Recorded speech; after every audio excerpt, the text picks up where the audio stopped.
Yes, hello guys, welcome back to another edition of Sports Update Ghana. It's your boy Joseph Adamafi bringing you the latest updates and sports. And coming up in this edition, Ghana's Abdul Fatawu Issahaku entertained his teammates at Leicester City after their triumph over Preston, and well, we're going to check out how it went down because Fatawu Issahaku got an assist in the match, and also he has set a new record with Leicester City because he currently has the most assists for Leicester City. We'll get into this and more in a brief moment, but over the weekend, Ayew was on target for his club, Le Havre, as the drew 3-3 with PSG, and after the game, well, Ayew had a word to say about the goal that he scored. We'll get into that one, as well as Nigeria. Yes, the Nigeria Super Eagles have a new coach, and I'll be telling you about that in a brief moment. But before that, please subscribe to the channel, like, share, and don't forget to leave a comment. So let's get right into it. And Ghana's midfielder, that is Abdul Fatawu Issahaku, was in action for Leicester City as they defeated Preston by 3-0 as they solidified their qualification back to the Premier League. Well, Leicester City qualified to the Premier League over the weekend after Leeds United unfortunately couldn't win their game, so it gave Leicester City a game in hand to qualify to the Premier League, and Leicester City have already qualified to the Premier League. Now all that's left for them is to enjoy their games, and yesterday they came up against Preston and they won the game by 3-0. Abdul Fatawu Issahaku did not score a goal but managed to get on the score sheet as an assist maker in the game. Now, it was Jamie Vardy, the legendary Leicester City player, who scored the first goal in the first half. Then in the second half, he scored to make it 2-0 around the 50th minute. Then the third and final goal was scored by Ayew, who got an assist by Fatawu Issahaku. And guess what? Currently, Fatawu Issahaku has 13 assists in the championship since joining Leicester City, and now he has become the club's highest assist creator in the team. And I love how Fatawu Issahaku has gone from being a player who often shoots from wide angles and miss, and now loves to create chances for his teammates. Even last week when he scored his 3 goals, he created a chance for Jamie Vardy to score a goal, so he got 3 goals and an assist. And just yesterday he had gotten another assist. Well, that is not even the case. After the game, Fatawu Issahaku went all over to where the fans are and celebrated with the fans, and I want us to check the video of Fatawu Issahaku celebrating with the fans and also his celebration in the locker room.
Fatawu Issahaku over there. So excited. I'm very excited for him.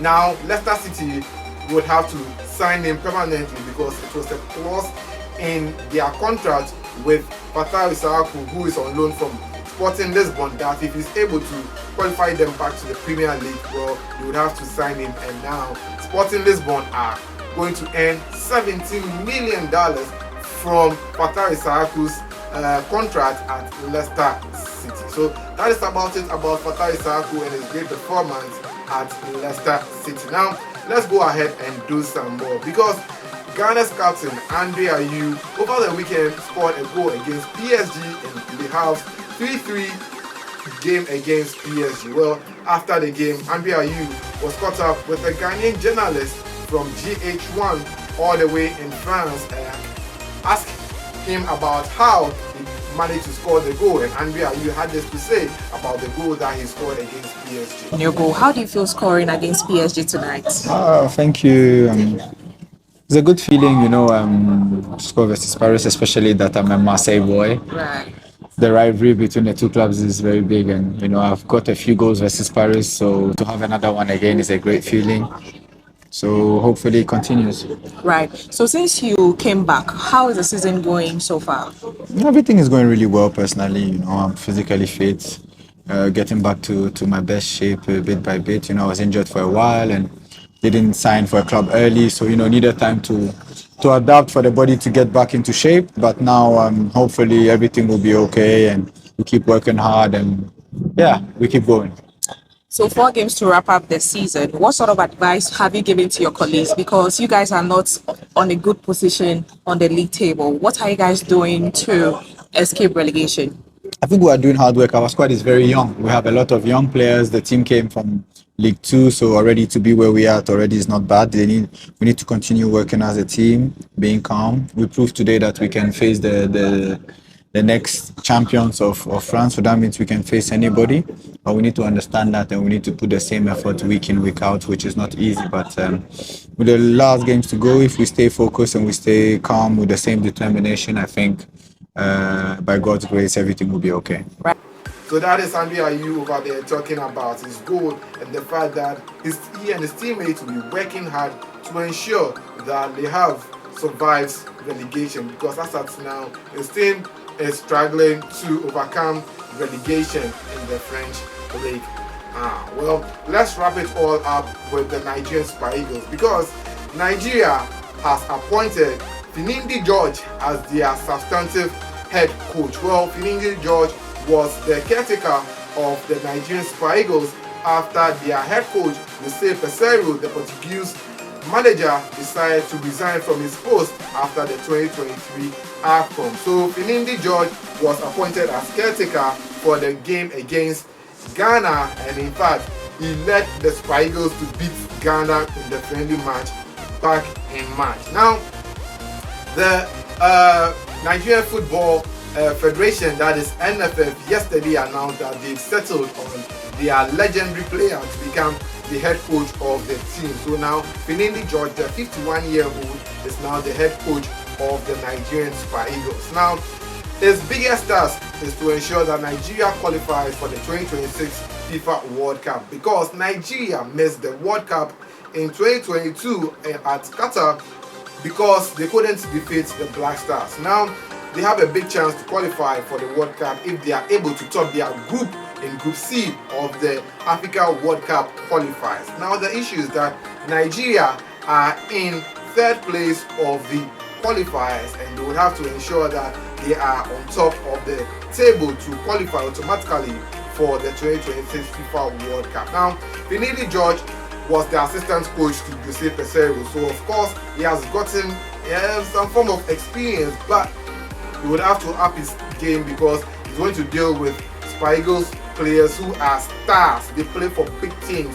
You have a player like Osimhen, you have Moses over there, a whole lot of stars, and he has to manage them. I hope that he can do the job. For Finidi George, he is a Champions League winner with Ajax Amsterdam and was a great player for the Nigerian Super Eagles. It's good that he has been appointed as head coach of the Nigeria team. And looking at the trend in West Africa, you realize that Ivory Coast have appointed their own native coach.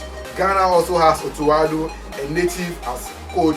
Now the wind has blown to Nigeria. We also have their own native as a coach. So yes, Africa is deciding to settle on our own players or our own coaches, people of our own that we can relate to them. So it's good to see a Nigerian becoming the head coach of the Nigerian national team, and wish him the best of luck. If you're a Nigerian, share your thoughts in the comment section. Do you think Finidi George can be able to qualify Nigeria to the 2026 World Cup? Well, I'd like to hear from you right here on the channel. But as usual, my name is Joseph Adamafiu, and this is where I draw down curtains for this episode of Sports Update Ghana. Like, share, and don't forget to leave a comment. But most importantly, subscribe, and I'll see you in the next one. I'm out.